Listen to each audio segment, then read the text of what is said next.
আজকে পড়ালাম immunisation. Immunisation ডেফিনেশনটা হচ্ছে এটা কি করছে, রেসপন্স করছে by host in the term, কি করছে, ডেভেলপ করছে অ্যান্টিবডি আফটার। কখন ডেভেলপ করছে, যখন হচ্ছে কাম আসছে কন্ট্যাক্ট উইথ ইমিউনাইজিং এজেন্ট আসছে, তাকে আমরা ইমিউনাইজেশন বলছি। বা ভ্যাকসিনেশন কি করছি, ভ্যাকসিনেশনের ক্ষেত্রে আমরা কি করছি, যে ডাইরেক্টলি কি করছি, অ্যাডমিনিস্ট্রেশন করছি, কি করছি, ইমিউনাইজিং এজেন্টকে কার মধ্যে করছি, আমরা হোস্ট বডিতে আমরা হচ্ছে কি করছি, যে আমরা অ্যাডমিনিস্ট্রেশন করছি, তাকে আমরা ভ্যাকসিনেশন বলছি।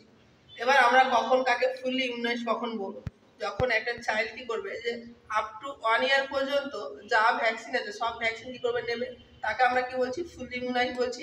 কমপ্লিটলি ইমিউনাইজ কখন বলবো, যখন এই চাইল্ড হচ্ছে to take all vaccine up to কত 2 ইয়ার্স অফ এজ, যে 2 বছর পর্যন্ত যা ভ্যাকসিন আছে সব ভ্যাকসিন কি করবে, সে বাচ্চা নেবে, তাহলে তাকে আমরা কি বলছি, কমপ্লিটলি ইমিউনাইজ বলছি। এবার হচ্ছে লেফট আউট কাকে বলছি, বা আনইমিউনাইজ কাকে বলছি। তো লেফট আউট হচ্ছে যে a child who take never a single dose vaccine, যে চাইল্ড হচ্ছে কোনোদিনই কোনো ভ্যাকসিন হচ্ছে যে কি নেয়নি, তাকে আমরা কি বলছি, লেফট আউট বা আনইমিউনাইজ বলছি। দেন হচ্ছে ড্রপ আউট। ড্রপ আউটটা কি হচ্ছে, যে পার্সিয়ালি ইমিউনাইজড। পার্সিয়ালি ইমিউনাইজড বলতে কি হচ্ছে, যে ভ্যাকসিন নিয়েছে, হয়তো 2-3 নিয়েছে, তারপরে মাঝখান থেকে কি করেছে আর ভ্যাকসিন নিচ্ছে না, তাকে আমরা কি বলছি, drop out. The vaccination start and drop in mid way, মানে মাঝখান থেকে কি করছে, যে ড্রপ করে দিচ্ছে, আর নিচ্ছে না।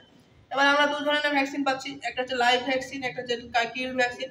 তো লাইভ ভ্যাকসিনগুলো যেমন নাম বলেছি, যে BCG, OPV, yellow fever, live attenuated vaccine, যেমন হচ্ছে প্লাগুয়েন, জাপানিজ এনসেফালাইটিস বা typhoid fever, chicken pox, rubella, influenza, measles and mumps, আর হচ্ছে এপিডেমিক টাইফাস। এখানে যদি আমরা ট্রিক দিয়ে মনে রাখি, তাহলে হচ্ছে যে যেমন বয় লাভ দ্য ক্রাইম, এই যে ট্রিক দিয়ে যদি করি, তাহলে আমাদের পুরো ভ্যাকসিনটা হচ্ছে একই হচ্ছে যে সিকোয়েন্সে চলে আসছে।